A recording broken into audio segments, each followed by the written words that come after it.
അത് എനിക്ക് പറയാവുന്ന അദ്ദേഹത്തിന് വിവരക്കേടെന്ന് പറയാൻ പറ്റും. ആഷ്മി അങ്ങനെ ഒരാളുടെ അടുത്ത് റഫായിട്ട് സംസാരിക്കില്ല. അല്ലെങ്കിൽ തന്നെ മൈത്രേയൻ ആഷ്മിയോട് അൻസാറായിട്ട് ഈ പ്രോഗ്രാം കാണാൻ പോയി അത് റെക്കോർഡ് ചെയ്തിട്ട് വന്നിട്ട് ടേപ്പ് റെക്കോർഡിൽ പിടിച്ചിട്ട് വന്നിട്ട് നമ്മളായിട്ട് നോക്കി മാറ്റിയത്. എന്ന് വെച്ചാൽ സൂപ്പർ മ്യൂസിക്കിലെ കൂടുതൽ പ്രോഗ്രാം നമുക്കാ. എൻ്റെ ലാലിൻ്റെയും അൻസാറിൻ്റെയൊക്കെ ചില ക്രിയകളൊക്കെ ഉണ്ട്, അതൊന്നും അവന് ഇഷ്ടപ്പെട്ടില്ല. അപ്പോൾ ഭയങ്കര സ്ട്രൈറ്റാണ്. ഈ പ്രൊഫഷണലായിട്ട് ഞങ്ങൾ കലാഭവനിൽ കളിക്കുന്ന സമയത്തും ചിലപ്പോൾ മട്ട പിടിക്കും. എന്തിനാന്ന് പറയട്ടെ, കലാഭവന് കിട്ടുന്നതിലും കൂടുതൽ പൈസ കിട്ടും. ഇപ്പോൾ എൻ്റെ സണ്ണിലുമായിട്ടല്ല, ആഷ്മിയുടെ പണി കൃത്യമായിട്ട് ചെയ്യുന്നുണ്ടെന്ന് എനിക്ക് തോന്നുന്നു. മൈത്രേയൻ അദ്ദേഹമായിട്ടുള്ളൊരു ഡിസ്കഷനിൽ ആദ്യമായിട്ട് ഹാഷ്മിക്ക് മറുപടി ഇല്ലാതായി പോകുന്നു എന്നൊക്കെ പറഞ്ഞ് ഒരുപാട് എനിക്ക് തോന്നിയെന്ന് വെച്ചാൽ ആഷ്മിക്ക് വേണ്ടി പറയായിരുന്നു, ശരിക്ക് പേര് വിളിക്കാൻ പറയായിരുന്നു അല്ലേ. അന്നും ഈ ഞങ്ങളൊരു ഐറ്റം ഉണ്ടാക്കുകയാണെങ്കിൽ ചിലപ്പോൾ മറ്റുള്ളവർ വന്നിട്ട് ഈ പ്രോഗ്രാം കാണാൻ വരുമ്പോൾ നമുക്ക് ടെൻഷൻ. രാജേട്ടൻ പറഞ്ഞിട്ടുണ്ട്, നീയൊക്കെ വരുമ്പോൾ തന്നെ ഞങ്ങൾക്ക് ദേഷ്യം വന്നു. കാരണം ഇത് നഷ്ടമാണ് ശരിക്കും സിദ്ദീഖിൻ്റെ ഏർപ്പാട്. വെൽക്കം കലാഭവൻ റഹ്മാൻ. ഇക്ക സ്വാഗതം. നമസ്കാരം. റീൽ ടു റീലിലേക്ക് സ്വാഗതം. ഞാൻ ഈ ബുക്ക് കലാഭവൻ ഡയറീസ് ഇത് ഒറ്റയിരിപ്പിന് ഞാൻ വായിച്ചു തീർത്ത ബുക്കാണ്. ഈ ഒരു ബുക്ക് തന്നെയാണ് ഇപ്പോൾ നമ്മളിവിടെ ഇരിക്കാനുള്ള മെയിൻ റീസൺ. ഈ ബുക്ക് എനിക്ക് തന്നത് സൈജു കുറുപ്പാണ്. നമ്മുടെ സൈജു ചേട്ടൻ ഈ ബുക്കും ബെന്യാമിൻ അദ്ദേഹത്തിൻ്റെ മോൺട്രീഷ്യർ ഡയറി എന്ന് പറയുന്ന ഒരു ഡയറി കുറിപ്പുള്ളൊരു ഇത് രണ്ടുമാണ് എനിക്ക് അദ്ദേഹം തന്നത്. ഞാൻ രണ്ട് ബുക്കും ഒറ്റയിരിപ്പിൽ തന്നെ തുടങ്ങി, പിന്നെ അത് ഗ്യാപ്പിലാണ്ട് അപ്പം തന്നെ വായിച്ചു തീർത്തത്. എനിക്കൊരു ഇത് വായിച്ചു തീർത്ത അപ്പം തന്നെ ഞാൻ ഇക്കെ വിളിച്ച് സംസാരിക്കുകയും ചെയ്തിട്ടുണ്ടായിരുന്നു. നമുക്ക് ഇപ്പോഴാണ് പക്ഷേ ഇരിക്കാൻ പറ്റുന്നത്. ഈ ഞാൻ ചോദിക്കട്ടെ, നമ്മളിപ്പോൾ ഒരു സ്കൂളിൽ നിന്നും പഠിച്ചിറങ്ങുന്ന ഒരു 100 കുട്ടികളുണ്ടെന്ന് വെച്ചോ, അതിൽ 80 പേരും വളരെ ഒരു മേഖലയിൽ ക്ലിക്കാകുന്നു. ആ 80 പേരും ആ സ്കൂളിൻ്റെ പേര് ഭയങ്കര എന്താണ് ഉന്നതിയിലേക്ക് എത്തിക്കുന്നതെന്ന് പറയുമ്പോൾ ആ സ്കൂളിന് ഭയങ്കര, അല്ലെങ്കിൽ പഠിപ്പിച്ച അധ്യാപകർക്ക് ഭയങ്കര സന്തോഷമുള്ള കാര്യമാണ്. അങ്ങനെ നോക്കുമ്പോൾ ഏറ്റവും അഭിമാനം കൊള്ളുന്നത് ആബേലച്ചനായിരിക്കും എന്ന് എനിക്ക് തോന്നുന്നു. കാരണം കലാഭവനിൽ നിന്നും ഇറങ്ങിയ മലയാള സിനിമയുടെ ഒരുപാട് ഗതി തിരിച്ചു വിട്ട ഒരുപാട് അനേകം പ്രമുഖർ വന്നത് കലാഭവനിൽ നിന്നാണ്. എനിക്ക് തോന്നുന്നു ഇക്ക ഉൾപ്പെടെ ആ കാലഘട്ടത്തുണ്ടായിരുന്ന ഒരു വിരലെണ്ണാവുന്ന ആളുകൾ മാത്രമാണ് സിനിമയിൽ ഇല്ലാതെ മറ്റു മേഖലയിലേക്ക് പോയത്. ബാക്കി എല്ലാവരും, നിങ്ങളെല്ലാവരും സിനിമയിലേക്ക് തന്നെ വന്നതാണ്. ഈ കലാഭവനിൽ വരുന്നതിന് മുൻപും വരുന്നതിന് ശേഷമുള്ള ലൈഫ് എങ്ങനെ നോക്കി കാണുന്നു? കലാഭവനിൽ വരുന്നതിന് മുമ്പുള്ള എൻ്റെ ലൈഫ് UC കോളേജിലെ ജീവിതമാണ്. ആലുവ യൂണിയൻ ക്രിസ്ത്യൻ കോളേജിലാണ് ഞാൻ ഡിഗ്രി പഠിച്ചത്. അവിടെ ഡിഗ്രി വിദ്യാർത്ഥിയായിട്ട് വരുമ്പോൾ എനിക്ക് കലയായിട്ട് യാതൊരു ബന്ധമില്ല. അപ്പോൾ അവിടെ ചേർന്ന് കഴിഞ്ഞതിന് ശേഷം അവിടെ ഒരു ഒന്നാമത് UC കോളേജിൻ്റെ അറ്റ്മോസ്ഫിയർ എന്ന് പറഞ്ഞു കഴിഞ്ഞാൽ ശാന്തിനികേതൻ എന്നൊക്കെ പറയാവുന്ന രീതിയിലുള്ള നമ്മുടെ കേരളത്തിൽ എനിക്ക് തോന്നുന്നു CMSഉം ഫറൂഖും UC ഒക്കെ ഏകദേശം ഏറ്റവും ടോപ്പാണ് ആ കാര്യത്തിൽ അറ്റ്മോസ്ഫിയർ. അപ്പോൾ അതിനോട് അലിഞ്ഞു ചേർന്നു. പിന്നെ അവിടെ വന്നു കഴിഞ്ഞപ്പോൾ പ്രതാപൻ എന്നും പറഞ്ഞൊരു പുള്ളി അന്ന് അവിടെ സൂപ്പർ സ്റ്റാറാണ്.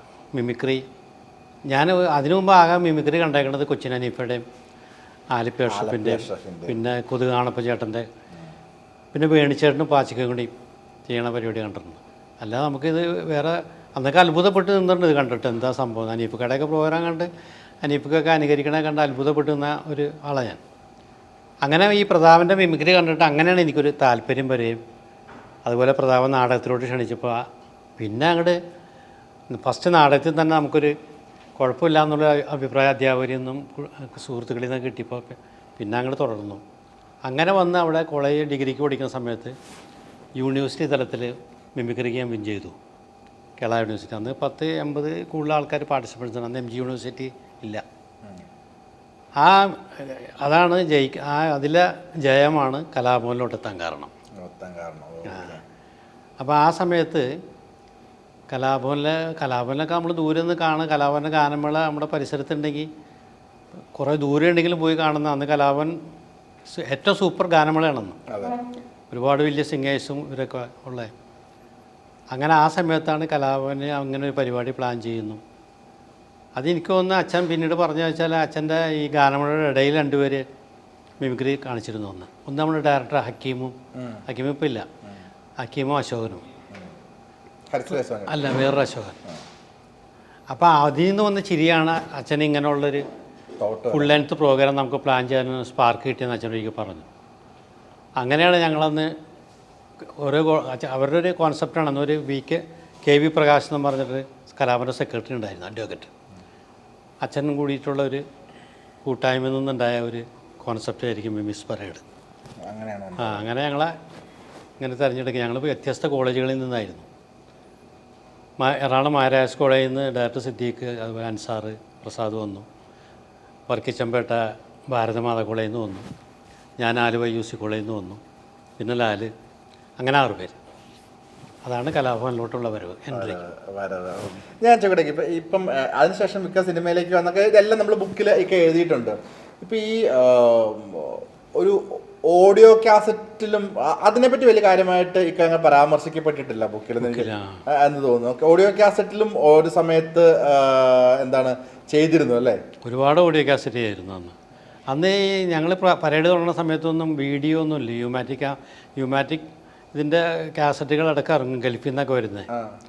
അല്ലാതൊക്കെ വല്ലപ്പോഴും കിട്ടുന്ന ഒരു സംഭവമാണ്, വല്ല സിനിമകളുടെയും കാര്യങ്ങളുടെയൊക്കെ ആയിട്ട് ശബ്ദരേഖകളൊക്കെ ശബ്ദം. അതെ, ഓഡിയോ ഒരു തരംഗം ഉണ്ടായിരുന്നു. ഓഡിയോ അന്ന് ഈ പറഞ്ഞ തൊട്ട് ക്രിസ്തീയ ഗാനങ്ങൾ, പിന്നെ ഓണപ്പാട്ടുകൾ, അങ്ങനെയുള്ള സമയത്താണ് ഞങ്ങളായിട്ട് ബന്ധപ്പെട്ടിട്ട് അന്ന് ഇവിടെ കുറേയൊക്കെ എറണാകുളത്ത് ഇന്ന് ഓർക്കുന്നുണ്ട്. സരിക, അബു, പിന്നെ ബിൽസൺ കാസറ്റിൻ്റെ വില്ലി, പിന്നെ സോദി കാസറ്റ് ജലീൽ, ജോഷി, പിന്നെ നമ്മുടെ സെഞ്ചുറി മമ്മി, ഇവരൊക്കെയാണ് ഞങ്ങളുടെ പ്രൊഡ്യൂസേഴ്സ് അന്ന് ഒരുപാട് ഓഡിയോ കാസറ്റ്. ശരിക്കും ആദ്യം ഒരു ഓഡിയോ കാസറ്റ് മിമിക്രിയുടെ ഇറങ്ങണത് എറണാകുളം ടൗൺ ഹാളിൽ ഞങ്ങൾ രണ്ടാമത് കളിച്ച പ്രോഗ്രാമിൻ്റെ അറിയാതെ ഞങ്ങളറിയാതെ ആരോ റെക്കോർഡ് ചെയ്തിട്ട് ആ കാസറ്റ് ഇറങ്ങി. ഞങ്ങളറിഞ്ഞില്ല. ആ പ്രത്യേക പേരും കാര്യങ്ങളൊന്നും ഉണ്ടായില്ല കാസറ്റിന്. പക്ഷെ അത് ഭയങ്കരമായിട്ട് ഈ ശരിക്കാണ് കറങ്ങി കഴിഞ്ഞപ്പോൾ ഒരുപാട് പേര് ചിരിച്ചു അത് കേട്ടിട്ട്. അങ്ങനെ ആയിരിക്കാം ഒരു പക്ഷേ ഇവരൊക്കെ നമ്മളെ അപ്രോച്ച് ചെയ്യണത് ചെയ്യാന്നുള്ളത്. ഈ എന്തായിരുന്നു അത് നിങ്ങൾ അത് ചെയ്യുമ്പോഴുള്ള പേരെന്തായിരുന്നു? ഞങ്ങൾ ഒരുപാട് ചെയ്തിട്ടുണ്ട്. കലാഭവന് വേണ്ടിയിട്ട് ഞങ്ങൾ 6 പേരോട് ചെയ്തിട്ടുണ്ട്. പിന്നെ അന്ന് എനിക്കൊണ്ട് ഏറ്റവും കൂടുതൽ ഒരു പരേഡിൻ്റെ സുവർണ കാലഘട്ടം ഒരു 84 ശേഷമാണ്. ഞാൻ ഈ 10 വർഷം കണ്ടിന്യൂസ് ആയിട്ട് ഉണ്ടായിരുന്ന ആളാണ്. അതിലുള്ള ഗ്രൂപ്പ് ജയറാമും സൈനുദ്ദീനും നാരായണൻകുട്ടിയും ഞാനും പ്രസാദും രവിയൊക്കെയാണ്. ആ കാലത്തിലാണ് ഏറ്റവും കൂടുതൽ കാസറ്റ് പോയിരിക്കുന്നത്. കൂടുതൽ എനിക്കാണ് ഓഡിയോ കാസറ്റ് ചെയ്തേക്കണം ഞാനും ജയറാമും സൈനുദ്ദീനും ഒക്കെ ആയിരിക്കും. പിന്നെ പ്രസാദ് ഉണ്ട് പല കാസറ്റിലും. അങ്ങനെ ആയിരിക്കാം. പിന്നെ എനിക്ക് തോന്നുന്നു ഈ ഓഡിയോ കാസറ്റ് ഇപ്പം എൻ്റെ ഒരു ജനറേഷന് എനിക്ക് തോന്നുന്നു ഞാൻ 80-ലല്ലേ കലാഭവൻ? 81. ഞാൻ ജനിക്കുന്നതിന് 5 വർഷം മുന്നേ കലാഭവൻ വന്നു. അപ്പം എൻ്റെ ഒരു ജനറേഷന് ഓഡിയോ കാസറ്റ് എന്ന് കേൾക്കുമ്പോൾ പെട്ടെന്ന് ഓർമ്മ ദേ മാവേലി കൊമ്പത്ത്, ഓണത്തിനടിക്ക് പുട്ട് കച്ചവടം, പിന്നെ ഓഫ്കോഴ്സ് കലാഭവൻ മണി ചേട്ടന്റെ ഒട്ടനവധി ഹിറ്റ് കാസറ്റ് 90 ശേഷമുള്ള ആ കാസറ്റ് പെട്ടെന്ന് നമ്മളിലേക്ക് മൈൻഡ് സെറ്റിലേക്ക് വരും. ഇതെനിക്കൊരു വളരെ പുതിയതായിട്ട് അറിവായിരുന്നു ഈ കലാഭവന്റെ ഓഡിയോ കാസറ്റ് ഉണ്ടെന്ന്. കാരണം ഞാനൊക്കെ സ്കൂളിൽ പഠിക്കുന്ന സമയത്ത് വീട്ടിലേക്ക് VCP VCR ആയിരുന്നുള്ള അന്ന്. അപ്പം കലാഭവന്റെ സ്റ്റേജ് ഷോസ് ഇടും. അത് നമ്മൾ കാസറ്റ് ചൂട്. ഇപ്പൊ നമ്മളൊരു പുതിയ സിനിമയുടെ ഇപ്പോഴല്ല, കുറച്ചു കാലം മുന്നേ CD ഇറങ്ങുമല്ലോ. പിന്നെ അങ്ങനെ CD-യുടെ ഒരു പരിപാടി ഇല്ല. CD ഇറങ്ങുമ്പോൾ ചൂടപ്പം പോലെ CD റെന്റിന് എടുക്കുന്ന പോലെയാണ് അന്ന് കലാഭവന്റെ സ്റ്റേജ് ഷോ. ഒരു സൂപ്പർ സ്റ്റാർ പടത്തിന്റെ കാസറ്റ് റിലീസ് ആവുന്ന പോലെയാണ് കലാഭവന്റെ കാസറ്റ് റിലീസ് ആവുന്നത്. അത് വലിയൊരു ബിസിനസ് തരംഗം തന്നെയായിരുന്നു അല്ലേ? പിന്നെ ഭയങ്കര ബിസിനസ് തരംഗം. ഇതെല്ലാം ആബേലസിന്റെ ഐഡിയ തന്നെയായിരുന്നു. ഇതെങ്ങനെ ഈ കാസറ്റ് ആബേലസിനാണെന്ന് ഞാൻ ഓർക്കുന്നില്ല. കാസറ്റ് ഇങ്ങനെ ഞാൻ പറയില്ല, ഒരു കാസറ്റ് ഇങ്ങനെ ഓഡിയോ കിടന്ന് കറങ്ങിയിട്ട് വീഡിയോ കാസറ്റ് വീഡിയോ കാസറ്റ് ഞങ്ങളുടെ ആദ്യം വരുന്ന ഫസ്റ്റ് ഞങ്ങളുടെ ഗൾഫ് പ്രോഗ്രാമിൻ്റെ കാസറ്റ് വരികയാണ്. അത് ഈ പറഞ്ഞ പോലെ ഭയങ്കരമായിട്ട് വിറ്റ് കഴിഞ്ഞ ഒരു സംഭവം. അതിലാണല്ലോ ജയറാം പത്മനാഭ സാറ് കണ്ടെത്തനൊക്കെ. ഇതെല്ലാം നമ്മൾ വീണ്ടും വീണ്ടും എടുത്ത് കണ്ടിട്ടുള്ള കാസറ്റുകളാണ് മുഴുവനും കംപ്ലീറ്റ്ലി. ഇപ്പോൾ ഞാൻ ചോദിക്കട്ടെ, ഇപ്പം ഇപ്പോഴത്തെ ഒരു കോമഡി നോക്കുവാണെന്നുണ്ടെങ്കിൽ ഇപ്പം ഇത്രയും സോഷ്യൽ മീഡിയയും കാര്യങ്ങളൊക്കെ വന്നതുകൊണ്ട് ഇപ്പം നമ്മൾ സ്റ്റേജിൽ ഒരു കോമഡി ചെയ്യുന്നു, അത് പിന്നീട് അതേ ട്രൂപ്പിൽ മറ്റൊരു സ്ഥലത്ത് പോയി ചെയ്യുമ്പോൾ ഇരിക്കില്ല. കാരണം ഈ സാധനം ഒരുപാട് ആൾക്കാർ റിപ്പീറ്റ് റീലുകളിൽ വരും, ഇത് വീഡിയോ എടുത്തിട്ട് പുറത്തേക്ക് വരും. ഇതെല്ലാവരും കണ്ടു കഴിഞ്ഞു. അപ്പം ഇന്നത്തെ കോമഡിയുടെ ഒരു ലൈഫ് സ്റ്റൈൽ വളരെ ചുരുക്കമാണെന്ന് തോന്നിയിട്ടില്ല. പണ്ട് നിങ്ങൾക്ക് അങ്ങനെയല്ല. നിങ്ങൾക്ക് ഒരു സ്ഥലത്ത് കളിച്ച കോമഡി നിങ്ങൾക്ക് 6 മാസം കളി, കാരണം ഇത് എത്തൂല, കറങ്ങി എത്തൂല, അതിനുള്ളൊരു മീഡിയം ഇല്ല. ഇപ്പൊ അത് കോമഡിയെ അല്ലെങ്കിൽ കോമഡി ഉണ്ടാക്കുന്നതിനെ പർപ്പസ്ഫുള്ളി കുറച്ച് ഡബിൾ മീനിങ് കേടുന്നു. അങ്ങനത്തെ കോമഡിയുടെ ഒരു ക്വാളിറ്റിയെ ബാധിക്കും തോന്നിയിട്ടുണ്ടോ? ഉണ്ടാക്കാൻ നിർബന്ധിതരാവുകയാണ് ആളുകൾ. ബാധിച്ചിട്ടുണ്ടാകും. കാരണം വെച്ചാൽ അന്ന് ഞങ്ങൾ കളിക്കുമ്പോൾ കലാഭവൻ മിമിക്സ് പരേഡ് ആദ്യമായിട്ട് തുടങ്ങുമ്പോൾ അതിന് ഓപ്പോസിറ്റുള്ള ആ ഒരു ട്രൂപ്പ് സൂപ്പർ മിമിക്സാണ്. ഡയറക്ടർ രാജീവ് കുമാറിൻ്റെ നേതൃത്വത്തിലുള്ള Trivandrum troupe. T K Rajeevkumar. അപ്പോൾ രാജീവ്കുമാർ, അന്ന് രാജീവ്കുമാർ ബാലൻ, നമ്മുടെ ശ്രീരാം പാട്ടുകാരൻ, ഇവരൊക്കെയാണ് അന്നത്തെ അവിടുത്തെ ഗ്രൂപ്പ്. ശ്രീരാം അദ്ദേഹം അദ്ദേഹം മിമിക്കായിരുന്നു. ഓക്കെ. പിന്നെ ഇതുപോലെ സോഷ്യൽ മീഡിയയിൽ ഇതുപോലെ കാര്യങ്ങൾ പടപടയെന്ന് പറഞ്ഞ് പെട്ടെന്ന് കാണുന്നില്ല. ഞങ്ങളെയൊക്കെ സംബന്ധിച്ചോളം വല്ല കാലത്തും വരുന്ന മനോരമയിലോ മാതൃഭൂമിയിലോ വരുന്ന ഒരു റൈറ്റപ്പൊക്കെ ഉള്ളൂ അന്ന്. ദൂരദർശൻ പോലും ഒന്നും ആയിട്ടില്ല. എനിക്ക് വേണം 85-ന് ശേഷമാണ് ദൂരദർശൻ തന്നെ തോന്നുന്നത്. എൻ്റെ ഓർമ്മ അതാ. അതും മലയാളം മാത്രമല്ല വരുന്നുള്ളൂ. ആദ്യം ഹിന്ദി വന്നു, പിന്നെ മലയാളം വന്നു. അതെ അതെ. ഏഷ്യാനെറ്റൊക്കെ വരുമ്പോൾ എനിക്ക് തോന്നുന്നു 90-ന് ശേഷമാണ്. അതെ അതെ അതെ അതെ അതെ. അപ്പോൾ അന്ന് ഞങ്ങൾ ഈ പറഞ്ഞ പോലെ ഒരു ഐറ്റം കളിച്ചാലും പിന്നെ ഈ സൂപ്പർ മ്യൂസിക്കിന് ശേഷം ഹരിശ്രീ ട്രൂപ്പ് വന്നു. അപ്പോൾ അങ്ങനെയൊക്കെ വരുമ്പോൾ ഈ ടെൻഷൻ ഞങ്ങൾക്ക് ഉണ്ടായിരുന്നു. ഒരു ഐറ്റം ഉണ്ടാക്കുമ്പോൾ അന്നും ഈ ഞങ്ങളൊരു ഐറ്റം ഉണ്ടാക്കുകയാണെങ്കിൽ ചിലപ്പോൾ മറ്റുള്ളവർ വന്നിട്ട് ഈ പ്രോഗ്രാം കാണാൻ വരുമ്പോൾ നമുക്ക് ടെൻഷനാണ്, ഇത് ചൂണ്ടിക്കൊണ്ട് നമ്മുടെ സാധനം പോകുന്നുണ്ട്. ആ ടെൻഷൻ അന്നുണ്ടായി. അന്നിന് 1-2 ട്രൂപ്പുള്ളപ്പോൾ. ഇപ്പം നമ്മൾ ഏത് ചാനലും വിരൽത്തുമ്പത്ത് ഇരിക്കുകയാണ് കോമഡി. അതെ അതെ അതെ. റിയാലിറ്റി ഷോസ് വരെ ഉണ്ട്. അതെ അതെ. എല്ലാം മിടുക്കന്മാരാണ്, എല്ലാവരും മിടുക്കന്മാരാണ്. അപ്പോൾ അങ്ങനെയുള്ള സമയത്ത് തീർച്ചയായിട്ടും അതുകൊണ്ടായിരിക്കും ഒരു സ്റ്റേജ് പ്രോഗ്രാം കുറവാണെന്ന് പറയുന്നുണ്ട് ഇപ്പോൾ. അതെ അതെ അതെ. സ്റ്റേജ് പ്രോഗ്രാമിന് പോകേണ്ട ആവശ്യമില്ലല്ലോ, എല്ലാം നമ്മുടെ ഫോണിൽ കിട്ടും. അതിനേക്കാൾ ഗംഭീരമായിട്ട് അന്ന് ഞങ്ങളുടെ വേറൊരു ഭാഗ്യം എന്ന് വെച്ചാലേ സുമേഷേ, അന്ന് ഒരുപാട് ഫൈൻ ആർട്സ് സൊസൈറ്റികളുണ്ടായിരുന്നു 80-കളിൽ. ഇതുവഴി ഒട്ടുമിക്ക സ്ഥലങ്ങളിലും പ്രോഗ്രാംസ്. കേരളത്തിൻ്റെ എല്ലാ പട്ടണങ്ങളിലും ഗ്രാമപ്രദേശങ്ങളിലും സിറ്റികളിലൊക്കെ ഒരുപാട് ഫൈൻ ആർട്സ് സൊസൈറ്റി ഉണ്ട്. ഇവർക്ക് മന്ത്ലി പ്രോഗ്രാം അല്ലെങ്കിൽ വീക്കിലി പ്രോഗ്രാമുണ്ട്. അവിടെയൊക്കെ ഞങ്ങൾ എത്തിച്ചേർന്നു. പിന്നെ അന്ന് ഈ ഉത്സവപ്പറമ്പുകളിലും പള്ളിപ്പറമ്പുകളിലൊക്കെ ഒരു പ്രോഗ്രാമൊന്നുമില്ല. നാടകം ഉണ്ടാവും, ചിലപ്പോൾ കഥാപ്രസംഗം ഉണ്ടാവും, മ്യൂസിക് പരേഡ് ഉണ്ടാവും. ഞങ്ങളൊക്കെ സാംബശിവൻ്റെ പരിപാടി നടക്കുന്ന സ്ഥലത്ത് തന്നെ ഞങ്ങൾ പ്രോഗ്രാം ചെയ്തിട്ടുണ്ട്. രാജനിപി ദേവൻ്റെ ഏറ്റവും പ്രശസ്ത നാടകം സൂര്യസ്വാമിയുടെ കാട്ടുകുതിരയായിട്ട് എത്രയോ സ്റ്റേജുകളിൽ ഞങ്ങൾ മുട്ടിയിരിക്കുന്നു. അപ്പോൾ അന്നത്തെ ഒരു അനുഭവം ഞാൻ ഇന്നും ഓർക്കുന്നുണ്ട്. അന്ന് ഈ രാജേട്ടൻ പറഞ്ഞിട്ടുണ്ട്, നീയൊക്കെ വരുമ്പോൾ തന്നെ ഞങ്ങൾക്ക് ദേഷ്യം വന്നു. കാരണം നിങ്ങൾ വരുമ്പോൾ എന്ന് വെച്ചാൽ ഈ നാടകത്തിലെ ഹ്യൂമറെ ഏൽക്കൂല ഞങ്ങൾ ആദ്യം കളിച്ചാൽ. ഓ ശരിയാണ് ശരിയാണ്. അതിനേക്കാൾ രസമായിട്ട് ആ സെക്ഷൻ പ്രശ്നവും. അപ്പോൾ അവർക്ക് ഇവരുണ്ടെന്ന് പറഞ്ഞു കഴിഞ്ഞാൽ, മിമിക്രിക്കാരുണ്ടെന്ന് പറഞ്ഞു കഴിഞ്ഞാൽ ഇവർ നാടകം ആദ്യം വെപ്പിക്കും. അപ്പോൾ അങ്ങനെ എന്ന് വെച്ചാൽ അന്ന് ഈ പറഞ്ഞിട്ട് വേറെ ഞങ്ങൾ ഒരു സ്റ്റേജിൽ അവതരിപ്പിച്ച അത്രയും പേർക്കല്ലേ കാണാൻ പറ്റുള്ളൂ. ഇന്നിപ്പോൾ അതല്ലല്ലോ. നമ്മളിപ്പോൾ ഇപ്പോൾ ഈ സംസാരിക്കുന്ന തന്നെ വിരൽത്തുമ്പിലിരുന്ന് കാണുമല്ലോ ആൾക്കാർ. പിന്നെ അന്ന് അതില്ല. അന്ന് ഈ പറഞ്ഞു വിട്ട് വന്ന ഒരു ഓഡിയൻസ് 1000 പേരോ 10000 പേരോ കാണുന്നുള്ളൂ. അതിൻ്റെ ഒരു മാറ്റമുണ്ട്. അതെ, ശരിക്കും സ്റ്റേജ് പ്രോഗ്രാം എന്ന് പറയുമ്പം പെട്ടെന്ന് ഒരുപാട് ചോദ്യങ്ങളുണ്ട്. ഈ മാട്ട എന്ന് പറഞ്ഞൊരു പേരുണ്ടായിരുന്നല്ലോ, മെയിൻ പരിപാടി അല്ലാതെ സൈഡ് പരിപാടി പിടിച്ച് പോകുന്നതിനാണ് മാട്ട പരിപാടി. മാട്ട 2 പേരും 3 പേരും കളിക്കുന്ന മാട്ടയാണ്. അത് പറയുമ്പോൾ ആഡ് ചെയ്യാനുള്ളൊരു കാര്യം എന്ന് വെച്ചാൽ, ഞാൻ വായിച്ചതിൻ്റെ അകത്ത് ഉള്ളൊരു കഥയാണ്. അത് റഹ്മാൻ എന്ന് പറയാൻ പെട്ടെന്ന് കോലഞ്ചേരി ചേലക്കുളം റഹ്മാൻ ഉണ്ട്. ഈ സിനിമയിലൊക്കെ അഭിനയിക്കുന്ന അദ്ദേഹം കോലഞ്ചേരി റഹ്മാൻ ചേലക്കുളം റഹ്മാനാണെന്ന് എനിക്കറിയില്ല. രണ്ടുപേരും ഒരാളാണ്. ഓക്കെ. അപ്പൊ അദ്ദേഹം ജയറാമേട്ടനെ കൊണ്ട് ഒരു പരിപാടി പിടിക്കാൻ പോയ ഒരു കഥ ഞാൻ കേട്ടിട്ടുണ്ട്. അതായത് എവിടെയെന്നല്ല പോരെന്ന് പറഞ്ഞു, ചെന്ന് നോക്കുമ്പോൾ മറ്റേ കാളച്ചന്തയില് ലോറിയുടെ മുകളില് ഇവര് ഫ്രണ്ട് മുഴുവൻ പ്രോഗ്രാം ചെയ്തോളാൻ പറഞ്ഞത്. അപ്പൊ അതുപോലെ എന്തെങ്കിലുമൊക്കെ ഈ മാട്ട പിടിച്ചിട്ട് പണി കിട്ടിയിട്ടുണ്ടോ എന്തെങ്കിലും? മാട്ട ഞങ്ങൾ ഒരുപാട് കളിച്ചു. ഞാൻ സൈന്യത്തിനും കൂടി, സൈന്യത്തിൽ ഞാൻ UC കോളേജിൽ പഠിക്കുമ്പോൾ തന്നെ അവിടെ പഠിച്ചിരുന്നത്. ഞങ്ങൾ അന്നുള്ള സൗഹൃദം. സൈന്യത്തിൽ ഞാനും കൂടി കുറേ മാട്ട കളിച്ചിട്ടുണ്ട്. പിന്നെ സൈന്യത്തിൽ ഞാനും ജയറാമൊക്കെ കളിച്ചിട്ടുണ്ട്. പിന്നെ സൈന്യത്തിന് പോൾസൺ ഉണ്ടായി. പോൾസൺ രണ്ടുപേരും ഇല്ല. പോൾസൺ തമ്മിൽ ഒരുപാട് പ്രോഗ്രാം ചെയ്തിട്ടുണ്ട്. ഈ പ്രൊഫഷണലായിട്ട് വരുന്നതിന് മുമ്പ് മാട്ടയാണ്. ഈ പ്രൊഫഷണലായിട്ട് ഞങ്ങൾ കലാഭവനിൽ കളിക്കുന്ന സമയത്തും ചിലപ്പോൾ മാട്ട പിടിക്കും. എന്തിനാന്ന് പറയട്ടെ, കലാഭവന് കിട്ടുന്നതിലും കൂടുതൽ പൈസ കിട്ടും. അപ്പോൾ കലാഭവൻ്റെ ഡേറ്റ് നോക്കിയിട്ട് ഇല്ലാത്ത ദിവസങ്ങളിൽ അത് നമ്മുടെ അതിൽ ഗാനമേളക്കാരും പിടിക്കാറുണ്ട്. അത് കൊച്ചിനബ്രാഹിം എന്ന് പറഞ്ഞ പാട്ടുകാരനെ കുറിച്ച് കേട്ടിട്ടില്ലേ, സിനിമയിലൊക്കെ പാടിയേക്കണേ. കൊച്ചിനബ്രാഹിമിൻ്റെ ഒരു തമാശയുണ്ട്. എന്ന് വെച്ചാൽ ഇതുപോലെ കൊച്ചിനബ്രാഹിം ഒരു മാട്ട വന്നു. അപ്പോൾ ഇത്തിരി പൈസ കൂടുതൽ കിട്ടും. അപ്പോൾ നോട്ടീസ് ബോർഡിൽ വന്ന് നോക്കി കഴിഞ്ഞപ്പോൾ കലാഭവൻ്റെ പ്രോഗ്രാം ഉണ്ടെന്ന്. പുള്ളി എന്തായാലും പിടിച്ച് പൈസ കിട്ടണല്ലേ, അച്ഛനടുത്ത് എന്തെങ്കിലും പറയാം. അപ്പോൾ ഒരു 5-6 മാസം കഴിഞ്ഞിട്ടാണ് ഈ പ്രോഗ്രാം. അപ്പോൾ അച്ഛൻ ഇബ്രാഹിമിൻ്റെ അടുത്ത് പിന്നെ അച്ഛന് പുള്ളി ഫോൺ ചെയ്തിട്ട് ഇബ്രാഹിം ചോദിച്ചാൽ അതിൽ ലാൻഡ് ഫോണാണല്ലോ. അച്ഛൻ ജൂൺ 25-ാം തീയതി നമുക്ക് പ്രോഗ്രാമെല്ലാം ഉണ്ടോ? അന്ന് എന്തോ ജനുവരി ആയിട്ടുള്ളൂ. അപ്പോൾ അച്ഛൻ നോക്കാൻ പറഞ്ഞിട്ട് നോക്കിയിട്ട് അന്ന് പ്രോഗ്രാമുണ്ട്. അച്ഛൻ ഞാനുണ്ടാവില്ല കേട്ടോ. എന്താ, എനിക്കൊന്ന് പനിയായിരിക്കുന്നു. 6 മാസം മുമ്പ്. ഈ കഥ ഞാൻ കേട്ടിട്ടുള്ളത് സൈനു അല്ല, ആക്ച്വലി ഇബ്രാഹിമാണ് ഇത് പറഞ്ഞത്. ഇബ്രാഹിം ഭയങ്കര ഹ്യൂമർ സെൻസ് ഉള്ള കക്ഷിയാണ്. സൈനുദ്ദീൻ സാറും അദ്ദേഹം പറഞ്ഞതാണ് ഞാൻ കേട്ടിട്ടുള്ളത്. കഥ കേട്ടിട്ടുണ്ട്. ഇന്ന് എനിക്ക് പനിയായിരിക്കും.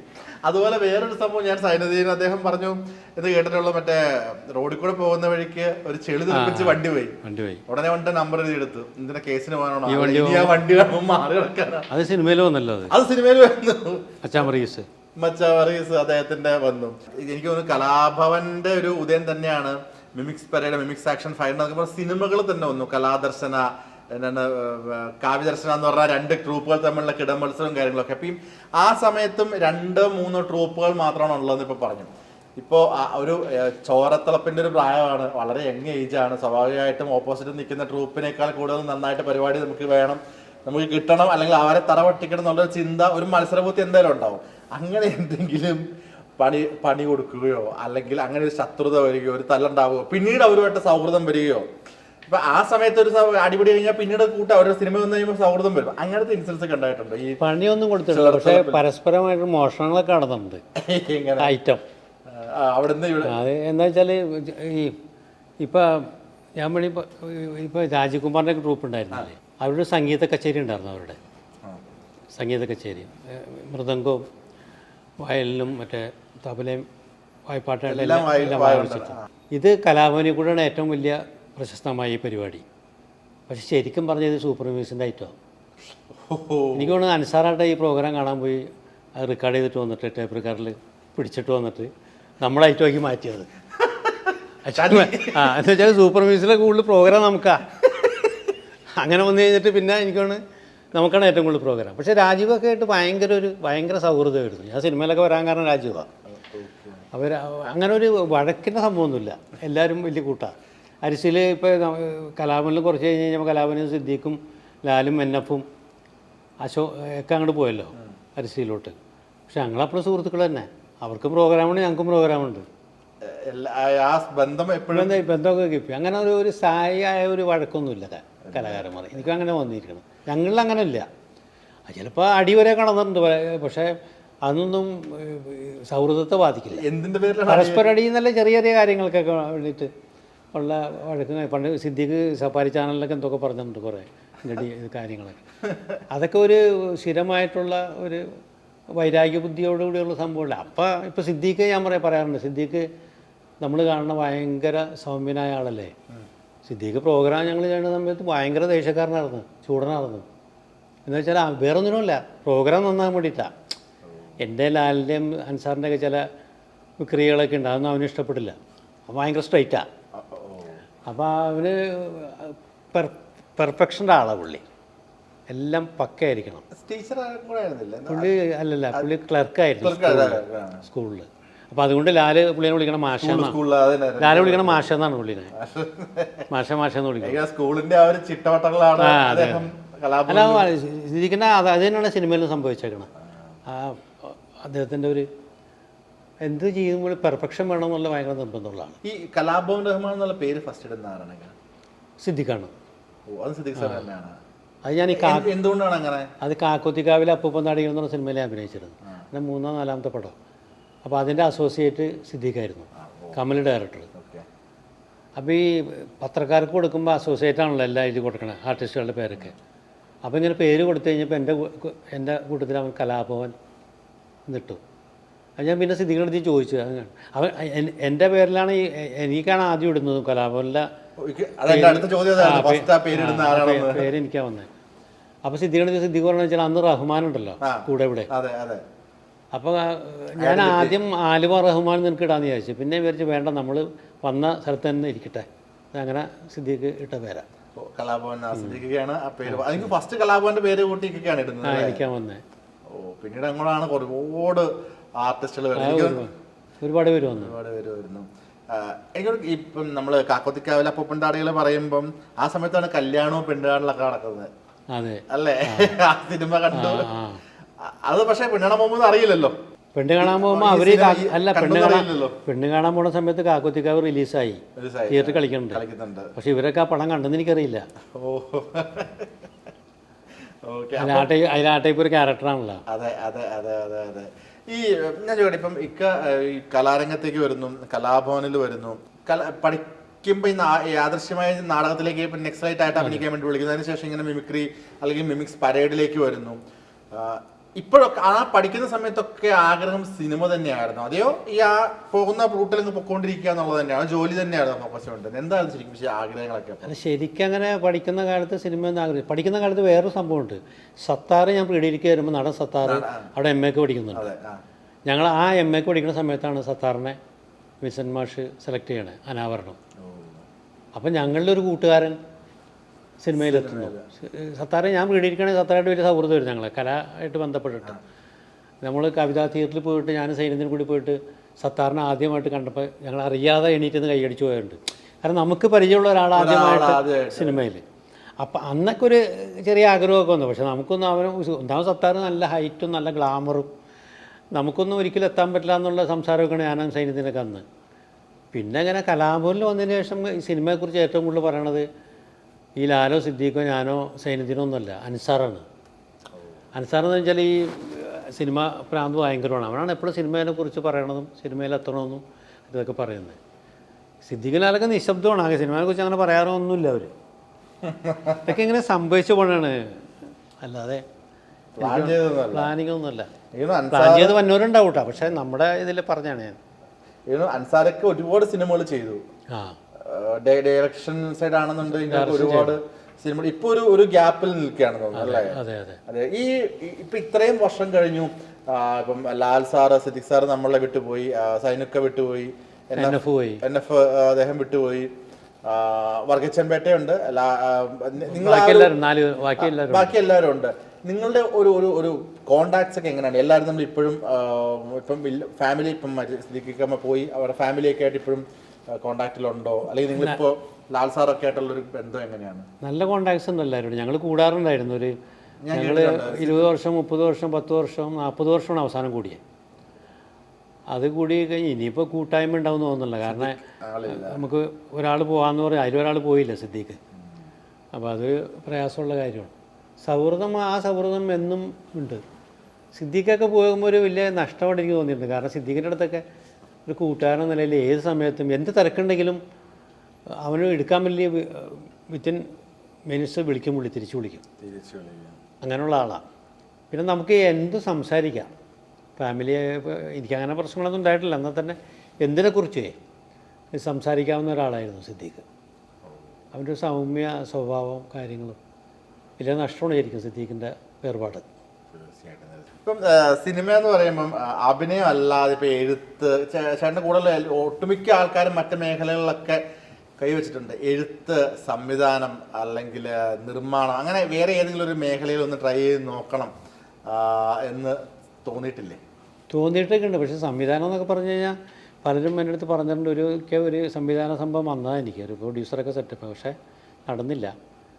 പിന്നെ ഇത് പറയുമ്പോൾ എളുപ്പമാണ്, ഒരു പടം സംവിധാനം ചെയ്യാൻ അറിയാമല്ലോ. ചെറിയ കാര്യമൊന്നുമില്ല, അതിൻ്റേതായൊരു റിസ്ക്കും എല്ലാ ഉത്തരവാദിത്തം അങ്ങനെയല്ലേ. അപ്പോൾ എനിക്കൊണ്ട് എളുപ്പം പണി അഭിനയിക്കാൻ പൈസ മേടിക്കാൻ വീട്ടിൽ പോകാൻ സൂപ്പർ സ്വസ്ഥം. ലാൽ സാറിൻ്റെ അടുത്ത് കഴിഞ്ഞ എനിക്ക് ഇന്റർവ്യൂ ഉണ്ടായിരുന്നു. അപ്പോൾ ലാൽ സാറിൻ്റെ അടുത്ത് ഞാൻ ചോദിച്ചപ്പോൾ ലാൽ സാറ് പറഞ്ഞത് അഭിനയിക്കുമ്പം അതിൻ്റെ ഒരു പടം ഹിറ്റായോ ഫ്ലോപ്പായോ നോക്കില്ല, ഞാൻ അഭിനയിച്ചു, എൻ്റെ കാശ് കിട്ടി, ഞാൻ എൻ്റെ വീട്ടിൽ പോകണു, പിന്നെ ഞാൻ അതിനെപ്പറ്റി ബോധേഡാവാറില്ല. അപ്പം അത്രയും ടെൻഷൻ ഫ്രീ പരിപാടിയാണത്. ഓക്കെ. ഈ ഫാമിലിയെ പറ്റി പറയുമ്പോൾ ഒരു കാര്യം ഞാൻ ഇപ്പം ഞാൻ ഇന്റർവ്യൂവിന് വരുന്ന സമയത്തേക്കാണെന്ന് പറയുമ്പോൾ നമ്മുടെ ക്രൂവിൽ നിന്ന് ഉൾപ്പെടെ പറയാണ് മറ്റൊരു വിവരം കിട്ടുന്നത്. സംഭവം എന്ന് വെച്ച് കഴിഞ്ഞാൽ ഹാഷ്മി, അത് സ്വാഭാവികമായിട്ട് എവിടെ പോയാലും ആ ഒരു ചോദ്യം സ്വാഭാവികമായിട്ടും വരും.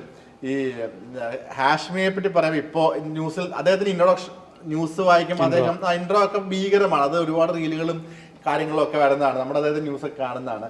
ഈ അദ്ദേഹത്തിൻ്റെ നിലപാടുകളെ പറ്റിയുള്ള ഒരു ഡിസ്കഷനോ അല്ലെങ്കിൽ അങ്ങനെ എന്തെങ്കിലും വീട്ടിനുള്ളിൽ നടക്കാറുണ്ട്? അദ്ദേഹം ചില എടുക്കുന്ന നിലപാടുകൾ, അദ്ദേഹം പോയിന്റ് ചെയ്യുന്ന കാര്യങ്ങൾ, അതിൻ്റെ ഒരു വസ്തുതകൾ, അല്ലെങ്കിൽ അതിൻ്റെ എല്ലാത്തിനും രണ്ട് വശങ്ങളുണ്ടാവുമല്ലോ.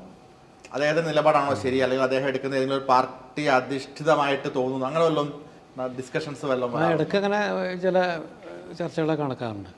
ഞങ്ങളൊക്കെ ഇരുന്നിട്ട് വൈഫും ഞാനും മോളൊക്കെ ആയിട്ട് മോനൊക്കെ ആയിട്ട് സംസാരിക്കാറൊക്കെ ഉണ്ട് ഇങ്ങനെ ചില സംഭവങ്ങൾ.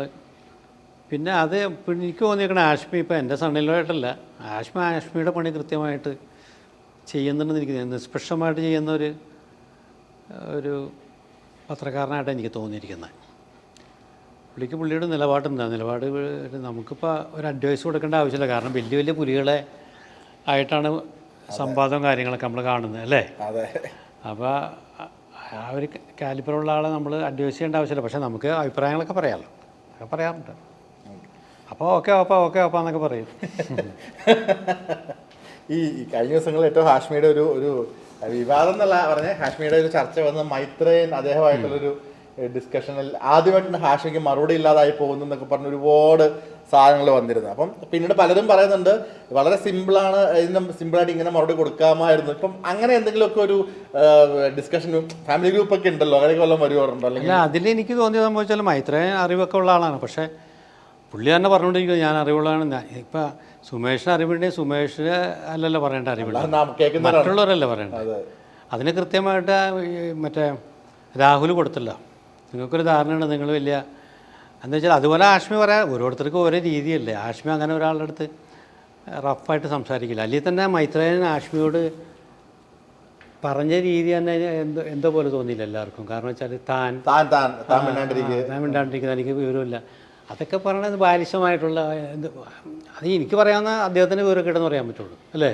അല്ല എന്താ പറയാ നമ്മൾ പലതിനും ഒന്നും പുള്ളി പ്രതികരിച്ചില്ല. കാരണം പുള്ളി അവിടെ പ്രതികരിക്കാൻ പലരും ചോദിച്ചു, അങ്ങനെ പല എന്തുകൊണ്ട് പറഞ്ഞില്ല എന്നുള്ളത്. അതാണ് വ്യത്യാസം. രാഹുൽ വന്നപ്പോൾ പറഞ്ഞു കൃത്യമായിട്ട്. പിന്നെ കുറച്ചു നേരം മൈത്രേയന് ഒന്ന് ഒതുങ്ങി മട്ടായി പോയില്ല, പെട്ടെന്ന് ഷോക്ക് കിട്ടി വിട്ടായിപ്പോയി. അപ്പോൾ അതൊരു വൈറലായ സംഭവമാണ് ശരിക്കും അല്ലേ. അതെ, അതിപ്പോൾ ഭയങ്കരമായിട്ട് സോഷ്യൽ മീഡിയ കൂടി ഓടുന്നുണ്ട് ഈ ഒരാഴ്ച ആയിട്ട്. പിന്നെ ഒരു ചാനലിൻ്റെ ഇതിലേക്ക് എനിക്കൊരു ലിമിറ്റേഷൻ ഉണ്ടാവില്ല. നമുക്കൊരു പരിധി വിട്ടിട്ടേ നമ്മുടെ ഗസ്റ്റല്ലേ. അല്ല അവരുടെ ഗസ്റ്റാണല്ലോ. ഇപ്പോൾ മൈത്രേയൻ വന്നേക്കണവരെ ഗസ്റ്റായിട്ട് വരുമ്പോൾ അവരുടെ അടുത്ത് പിന്നെ എനിക്ക് തോന്നിയതെന്ന് വെച്ചാൽ ആഷ്മിക്ക് വേണ്ടി പറയായിരുന്നു, ശരിക്ക് പേര് വിളിക്കാൻ പറയായിരുന്നു അല്ലേ. വേണമെങ്കിൽ തിരിച്ച് പറയാമായിരുന്നു. ഹാഷ്മിയുടെ ഒരു അദ്ദേഹത്തിന്റെ രീതി വെച്ച് അദ്ദേഹം പറയും എന്നൊക്കെയാണ് നമ്മളും പ്രതീക്ഷിച്ചത്. പക്ഷെ അദ്ദേഹം മിണ്ടിയില്ല, അദ്ദേഹം മിണ്ടാണ്ട് നിൽക്കുകയായത്. ആഷ്മി എനിക്ക് വന്നേക്കണം. ആഷ്മി ഒരിക്കലും ഒരു നമ്മൾ കാണുന്ന ഒരു ഗൗരവവും ഇൻട്രോയിലുള്ള ഗൗരവവും കാര്യങ്ങളും ജീവിതത്തിൽ തോന്നിയിട്ടില്ല. പുള്ളി ഭയങ്കര സോഫ്റ്റ് ആയിട്ടുള്ള ആളാണ്. അതുകൊണ്ടായിരിക്കാം മൈത്രേയൻ്റെ അടുത്ത് അങ്ങനെ തന്നെ പെരുമാറിയത്. ഇത് ഹാഷ്മി അദ്ദേഹത്തിന്റെ താഴ്ന്നൊക്കെ വിളിച്ച് കഴിയുമ്പോഴത്തേക്കും അല്ലെങ്കിൽ ഇത്രയും റൂഡായിട്ട് സംസാരിക്കുമ്പോൾ അദ്ദേഹം തിരിച്ച് പറയുന്നതാണ് എല്ലാവരും ഓർത്തത്, ഞാൻ ഉൾപ്പെടെ എല്ലാവരും ഓർത്തത്. പക്ഷെ അദ്ദേഹം എനിക്കൊരു പ്രതീക്ഷ ഉണ്ടാവില്ല അങ്ങനെ ഒരു റിപ്ലൈ റിയാക്ഷൻ വരുന്നൊക്കെ. അതായിരിക്കും മേ ബി സൈലന്റ് ആയി പോയത്. മൈത്രേയൻ ഒരു പ്രാവശ്യം പോലല്ലോ, ഒരുപാട് പ്രാവശ്യം റിപ്പീറ്റ് ചെയ്ത് വിവരമുണ്ടോ എന്തൊക്കെയോ ചോദിച്ചിട്ട് അതൊക്കെ കണ്ടിരിക്കുന്നവർക്ക് അസസ് ചെയ്യാനുള്ളൂ. അങ്ങനെയാണ് അല്ലേ വ്യക്തികളെ നമുക്ക്. അതുപോലെ എന്തോ കെമിക്കലിനെ പറ്റിയൊക്കെ പറഞ്ഞിട്ട് കാര്യം കുറച്ചധികം ചർച്ചകൾ ആ ടോപ്പിക്കിനെ പറ്റി ഹാഷ്മിക്ക് സപ്പോർട്ടായിട്ടാണ് എല്ലാം തന്നെ വന്നേക്കുന്നത്. ഇതൊക്കെ ഈ ട്രോളുകളും കാര്യങ്ങളൊക്കെ ഗ്രൂപ്പിലൊക്കെ വരാറുണ്ടോ നിങ്ങളുടെ? ഇല്ല, അങ്ങനെയൊന്നുമില്ല. ഇങ്ങനെ ഒരുപാട് ഇഷ്ടമുള്ള ആൾക്കാരുണ്ട് ഹാഷ്മി, ഒരുപാട് പേരുണ്ട് നമ്മുടെ കുടുംബത്തിൽ തന്നെ. അവരൊക്കെ ഇങ്ങനെ സംസാരിക്കും.